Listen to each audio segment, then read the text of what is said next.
السلام علیکم ناظرین، آپ دیکھ رہے ہیں HND نیوز۔ رپورٹ شامل کرتے ہیں ہارون آباد سے۔ ادارے نمائندگان غلام محی الدین کی رپورٹ کے مطابق بچوں کی خوراک میں جعل سازی کرنے والے یونٹ پر فوڈ اتھارٹی کی کارروائی۔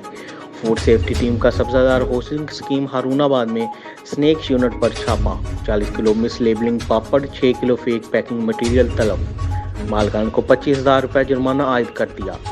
تفصیلات کے مطابق فوڈ سیفٹی ٹیم نے سبزہ دار ہاؤسنگ اسکیم ہارون آباد میں سنیک یونٹ پر چھاپا مارا، جہاں سنیک یونٹ مالکان پاپڑ کی جعلی پیکنگ کر رہے تھے۔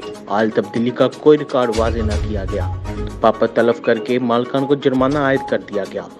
اس موقع پر D G Punjab food authority کا کہنا تھا کہ جعل سازی کرنے والے فوڈ اتھارٹی سے بچ نہیں سکتے۔ اس کا مزید کہنا تھا کہ کسی بھی شکایت کی صورت میں پنجاب فوڈ اتھارٹی کے ہیلپ لائن 1223 پر اطلاع کریں۔